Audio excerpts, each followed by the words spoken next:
est interne à Poitiers. Elle a 2 passions, le dressage de dauphins, mais aussi la médecine.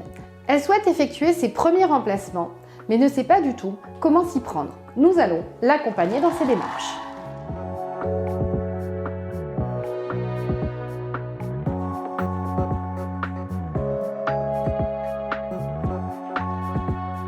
Pour pouvoir effectuer des remplacements, on a des démarches ordinales, conventionnelles auprès de la sécurité sociale, juridique et sociale. Tout va dépendre si on a un étudiant thésé ou non thésé. Pour l'étudiant non thésé, il va falloir qu'il ait validé son 2e cycle et qu'il soit inscrit en 3e cycle pour effectuer une demande de remplacement auprès du Conseil de l'Ordre. Une licence de remplacement lui est alors délivrée d'une durée qui excède rarement 3 mois, ce qui va nécessiter pour le médecin non thésé de renouveler régulièrement cette licence de remplacement auprès du Conseil de l'Ordre. Lorsque le médecin est thésé, c'est au Conseil départemental de l'Ordre du lieu où il entend exercer son remplacement qu'il devra s'inscrire. Dans ces cas-là, la licence de remplacement lui est délivrée pour une durée qui est illimitée. Il va falloir créer une activité. L'étudiant ou le médecin non thésé n'a pas d'activité libérale, n'a pas d'activité juridique en tant que telle.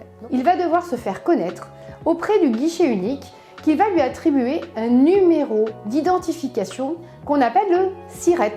Ce sera une personne juridique identifiée avec ce numéro de SIRET. C'est comme un numéro de carte nationale d'identité pour une personne physique. Le remplaçant a une démarche très importante à effectuer, c'est l'obligation d'établir un contrat de remplacement qui doit être obligatoirement transmis au Conseil de l'Ordre en amont du début de la date du remplacement.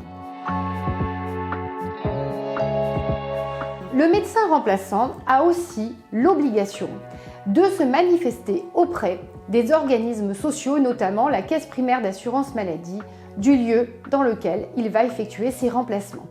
Le médecin non thésé se voit délivrer une carte de professionnel en formation qui lui permet de faire les télétransmissions. Le professionnel thésé, quant à lui, va avoir une CPS, carte de professionnel de santé, qui lui permettra aussi de télétransmettre auprès des organismes de sécurité sociale.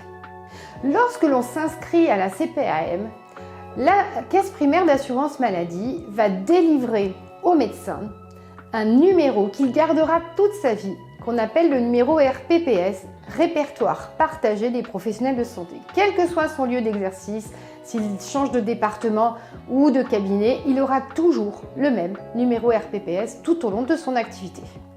À cela va s'ajouter des démarches auprès des organismes sociaux, URSSAF et CARMF. L'URSSAF est l'organisme qui va collecter les cotisations pour l'assurance maladie, la maternité, l'invalidité.